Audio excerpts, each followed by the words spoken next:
और आप लोगों को ये फॉर्म दे देंगे, ठीक है। बस फिर इसके अंदर आपने अपना नाम वगैरह लिखना होता है और फिर सारे डॉक्यूमेंट्स के साथ सबमिट करवाना होता है। और अब जरा हम आते हैं सबसे फर्स्ट वाले पे, जी हाँ, एडमिशन फॉर्म। अब ये एडमिशन फॉर्म क्या है, जब आप लोग कॉलेज के अंदर जाएंगे ना तो आप लोगों को कॉलेज वाले एडमिशन फॉर्म देंगे। आपने इस फॉर्म को फिल करके कॉलेज में सबमिट करवाना होगा इन तमाम चीजों के साथ। देखिए, आप लोगों ने जो स्कैप फॉर्म को फिल किया है वो तो ऑनलाइन किया है, याद रखिएगा स्कैप फॉर्म भी जो आप लोगों ने फिल किया है उसका भी आप लोगों ने प्रिंट निकलवाना है, ठीक है। और प्रिंट निकाल कर इन सब चीजों के साथ आपने उसको भी सबमिट करवाना है, ठीक है। अच्छा, ये जो आप लोगों के पास एडमिशन फॉर्म होगा ना, ये भी कोई बहुत मुश्किल नहीं होगा। इसके अंदर भी आपसे तकरीबन वही चीजें पूछेंगे जो कि आप लोगों से स्कैप फॉर्म फिल करते हुए पूछी गई थी, यानी कि आप लोगों का नाम, father name, day form number, आप लोगों के मार्क्स, रिहाइश, फोन नंबर वगैरह। मतलब आप लोगों की जो बेसिक इन्फॉर्मेशन है वो दोबारा से आप लोगों को इस फॉर्म में फिल करनी होगी और फिर आपने इन तमाम चीजों को सबमिट करवाना होगा कॉलेज में। अच्छा, एक बात मैं पहले ही बता रही हूँ कि जितनी भी चीजें हैं ना, जैसे कि 9 की मार्कशीट, 10 के एडमिट कार्ड वगैरह, सही है, इनकी याद रखिएगा, ओरिजिनल भी साथ रख के लेके जाएगा, ठीक है। और इनकी लाजमी आप लोगों ने 2-2 फोटो कॉपियां तो लाजमी करवा के लेके जानी है। अच्छा, इसके अलावा आप लोगों से एक फाइल भी ली जाएगी, फाइल और आई थिंक 2 एनवेलप वगैरह होंगे जो कि आप लोगों से लिए जाएंगे, ठीक है। तो ये चीजें भी आप लोगों से ली जाएंगी। देखिए, जब आप लोग कॉलेज के अंदर जाएंगे ना तो वहां पर भी जगह जगह लिखा हुआ होगा कि आप लोगों को डॉक्यूमेंट्स कौन से चाहिए और कितने चाहिए। तो वहां पर भी प्रॉपर तरीके से लिखा हुआ होगा कि क्या चीज आपको कितनी चाहिए, ठीक है। अच्छा, इसके अलावा 1-2 चीजें आप लोगों को और चाहिए, वो भी जरा सुन ले, क्या क्या चाहिए आप लोगों को।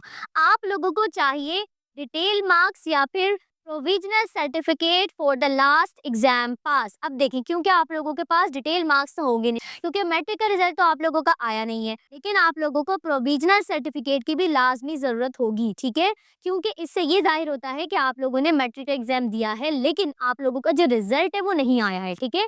तो ये आपको कहाँ से मिलेगा, या आप लोगों के स्कूल से ही मिलेगा। तो ये आप लोगों ने अपने स्कूल जाकर स्कूल वाले से कहना है कि वो आप लोगों को प्रोविजनल सर्टिफिकेट दे दें, क्योंकि ये भी आप लोगों ने लाजमी कॉलेज में सबमिट करवाना है। इसके अलावा एक और चीज आप लोगों को चाहिए, वो है करेक्टर सर्टिफिकेट। ये भी आप लोगों को आप लोगों के स्कूल से ही मिलेगा। ये दोनों चीजें ही आपको अपने स्कूल से जाकर लेनी होंगी। और इसके अलावा अगर हम डोमिसाइल की बात करें तो फिलहाल तो इतनी कोई जरूरत नहीं है डोमिसाइल की, क्योंकि स्टूडेंट के डोमिसाइल को तो अब की दफा मना कर दिया गया है, लेकिन फादर के डोमिसाइल का कहा गया था, लेकिन अभी इसकी इतनी ज्यादा जरूरत नहीं है, ठीक है। तो ये थे वो तमाम डॉक्यूमेंट जो आप लोगों ने सबमिट करवाने हैं। अब जरा मैं आप लोगों को बताती हूँ कि आप लोगों ने कब जाना है, कैसे जाना है, कहाँ जाना है। तो सबसे पहले बात करते हैं कि आप लोगों ने कब जाना है।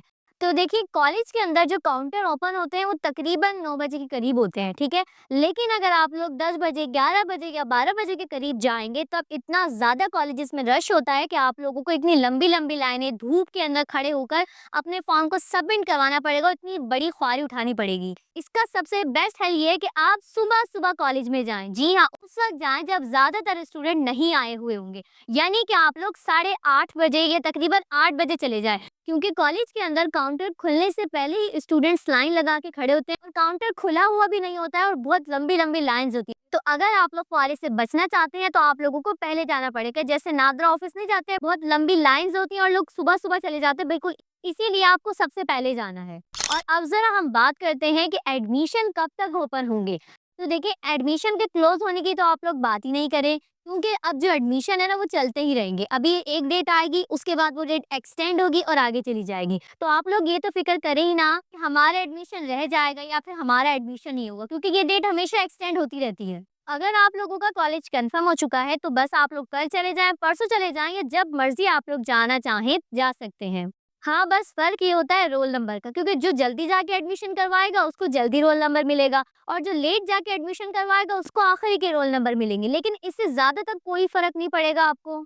अब मैं आप लोगों को एक अहम बात बताती हूँ कि कॉलेज की क्लासेस स्टार्ट होने के बाद जो पहला महीना होता है उसके अंदर आप लोगों को ये चांस दिया जाता है कि आप लोगों ने जो भी फील्ड चूज़ की है, अगर आप लोगों को वो समझ नहीं आ रही है या फिर आपको बहुत मुश्किल लग रही है, तो आप लोग किसी और फील्ड के अंदर भी जा सकते हैं उसी कॉलेज की।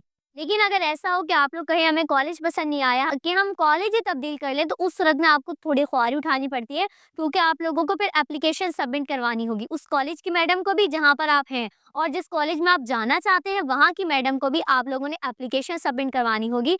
और उनको आप लोगों ने कोई सॉलिड रीजन देना होगा हम क्यों एक कॉलेज से दूसरे कॉलेज में ट्रांसफर कर रहे हैं। हाँ, ऐसा हो सकता है अगर आप लोगों का घर बहुत ज़्यादा दूर है और आप लोगों को आने-जाने में मसला हो रहा है, तब तो आप लोग बआसानी कर सकते हैं। लेकिन सिर्फ़ इस बुनियाद पर कि आप लोगों को टीचर्स पसंद नहीं आई, पढ़ाना पसंद नहीं आया, माहौल पसंद नहीं आया, तो फिर उस सूरत में ट्रांसफ़र करना मुश्किल होता है।